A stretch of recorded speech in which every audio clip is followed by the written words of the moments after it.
Well, welcome to a new Harry's Farm video, and finally we are in a tractor again.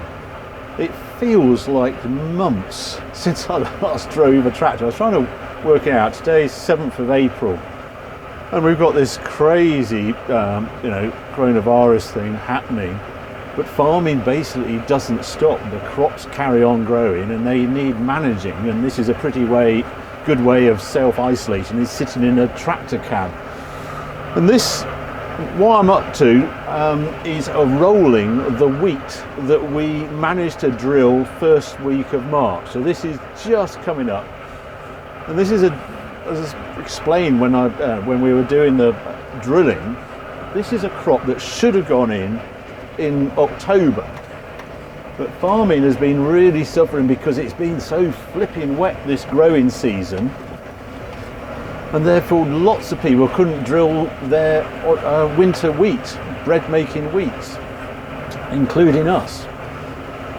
So we had three goes at drilling. We did some at the end of October and I managed to roll that. We did it in one day, I think it was 30th of October. We then did the wheat that I'm actually travelling across now, first week of December, not very much of it, but we did a little bit. And then the wheat over there is the wheat that we drilled around, I think it was the 5th of March. It's only been growing 4 weeks, and I'm very pleased to say it's actually coming up and I can see rows, and I'm pretty chuffed the way it looks. This looks pretty good as well. And what you're doing, rolling, normally you do straight after you've drilled the crop in October. That's the ideal time to grow this crop, and you're doing that just to compact the seed. So when moisture comes, the seed grows away and all your chemicals work very nicely because there's soil acting in a nice level soil. It also, the rolling pushes the stones down, so when you come to combine it, you don't ingest any stones that are on the surface and things like that. Now, I never roll a crop once it's up, generally, but this year is different. One, I want to get rid of the stones. If you've been watching my videos, you'll know that we have a pretty stony farm, and it's good to get those stones pressed down. But also, you can roll wheat. There's fairly proven test results, yield results, that it actually helps a winter wheat crop coming out of the winter. And you just look here. This is a bare patch. I'm just going to change this. This is where it was completely drowned. There is no crop here at all, just a matter of passing through. And this is where it wet. All those rainstorms, rain events we've had this season, this soil just gave up, slumped, went, just nothing grew on it. It goes across to my neighbour's land as well. It's a pure soil type thing. And then we come out to a less clay area, and then we've got crop again. So just a little while we're just going up the field. So yes, sorry, rolling in the spring. Some people do it. I generally haven't done it in the past, but it's meant to encourage tillering. And if you watch the last Harry's Farm video, that was where you put one seed, you plant one seed, and you're hoping to get 4 or 5 sort of shoots that will then produce wheat ears come harvest. That's called tillering, where one seed produces much more.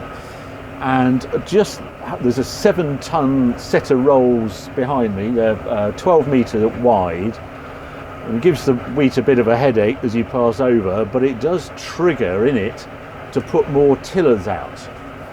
It also helps the roots, because there's slight more compaction, to pick out trace elements, particularly manganese, out the soil. And you'll probably wondering, well, what am I following? How do I know where to drive? Well, what's happening at the moment, these are 12 metre rolls. We do 36 metre tram lines on this farm.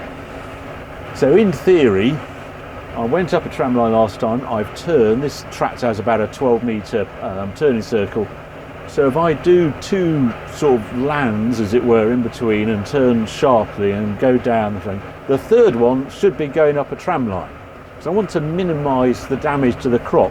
So I say it does give it a bit of a headache. So if I turn now, I'm looking at that outside roll, it's hardly moving. I can sort of see my mark. I turn in, and then keep dead straight till I get to the other end of the field.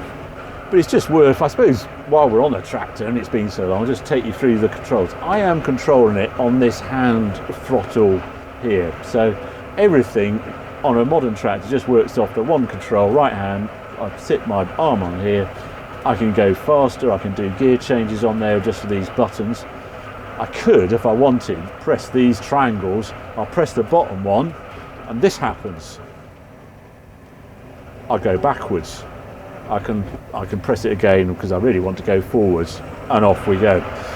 Everything happens off that control. I'm not touching the clutch, nothing.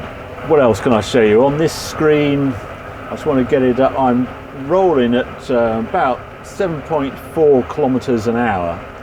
I want to be quite slow because, as I say, it's a bit tender on the wheat. I'm using 10 litres of diesel an hour on this job. 31% of engine power I can see.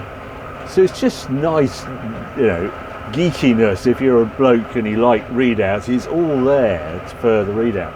I'm going to continue rolling this for a bit.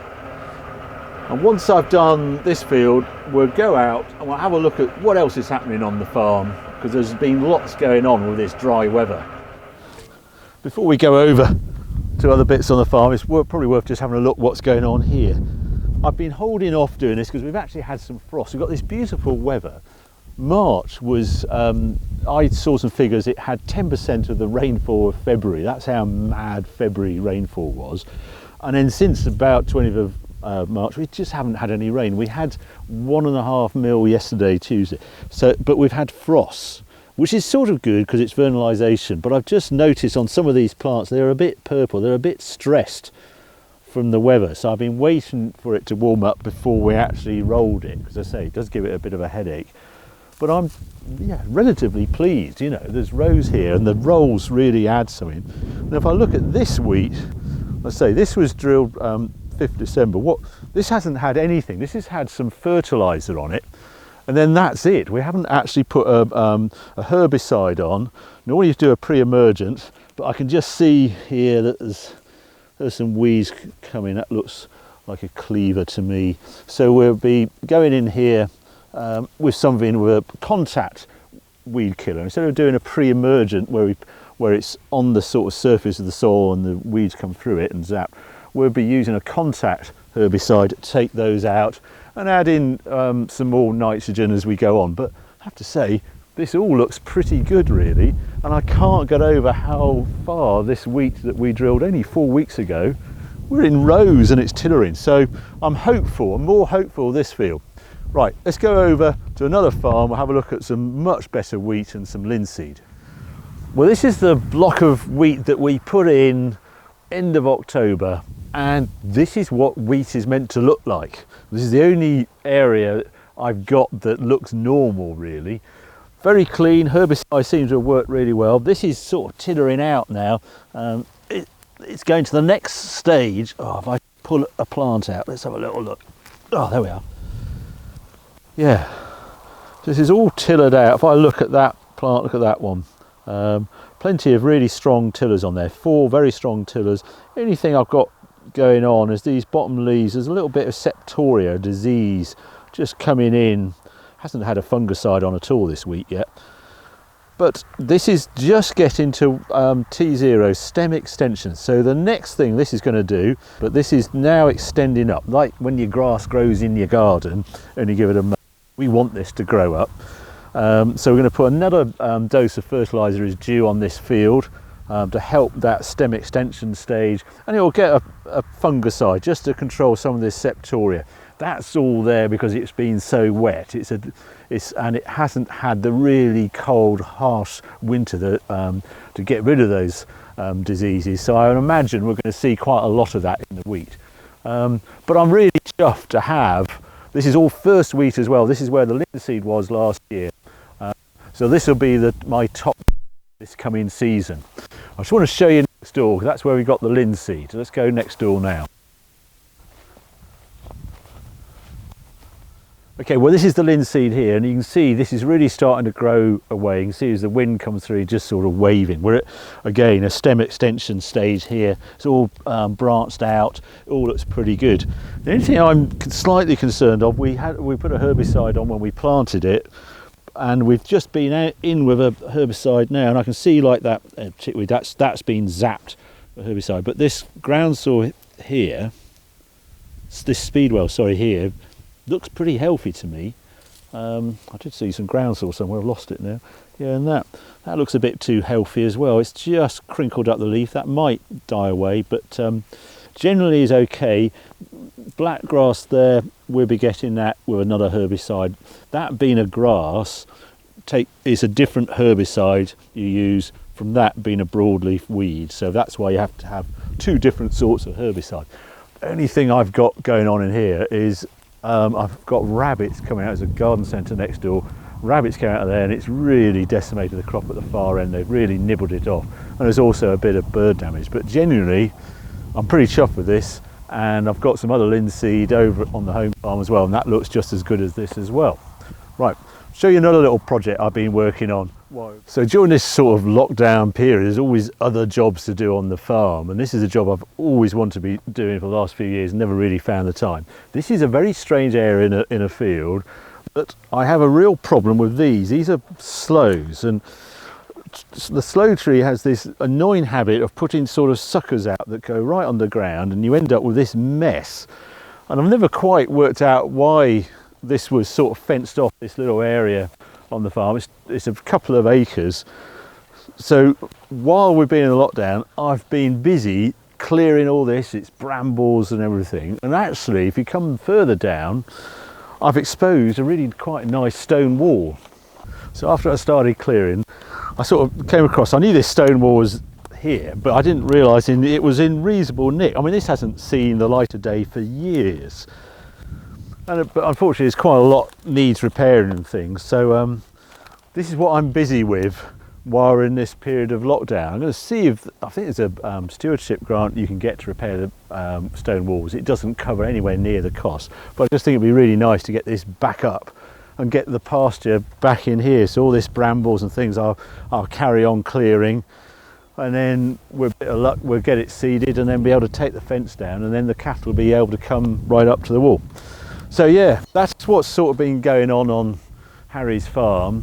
I mean, elsewhere in the farming world, it hasn't been as easy. I think the biggest issue for farmers during this lockdown period was with some of the dairy farms. So that the milk in the UK is marketed via big wholesaler groups, and they sort of specialise in either supplying supermarkets or others that used to supply the catering trade and all those coffee shops and things.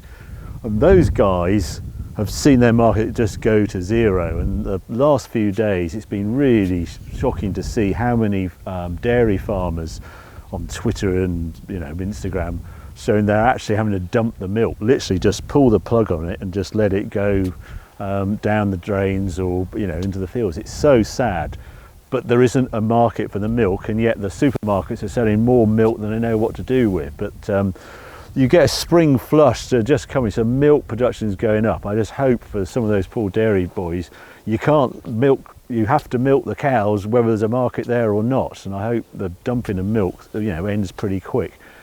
Other things going on, lamb, that market for lamb has really dropped off because it used to supply to France, then going out, and the restaurants are all closed. It tend to be a restaurant type meat. We're not eating nearly as much as home, so they're going to really struggle when the fat lambs come on the market. I hope maybe it will come back on the menu in UK homes. It would be a big help for UK sheep farmers. What else has been happening? Well, then we've got the picking period, but there seems to be a sort of groundswell of movement to go back to picking crops. It'd be the soft fruit crops. Asparagus is on at the moment, but again, that's a restaurant type meal, so they're not picking it as much as they used to because the demand isn't quite there. But when we get into strawberries, think of Wimbledon, etc., that takes a lot of hand labour to pick the strawberries and things. So that's going to be interesting to watch if people who are not in the hotel trade anymore come to pick, and students, etc. So I think it's a big change happening on all that side of things. But I'll keep you up to date with that. Next report, I think I'll discuss, we're going to be drilling this field, is going for a cover crop, and I've got wildflowers to come in, and also the cows are coming back. They're going to start grazing down through the valley in the next week or so. So there's a bit of an update then from Harry's farm. I hope you enjoyed this. If you have, well, keep watching, keep subscribing, because I'll be coming along very soon.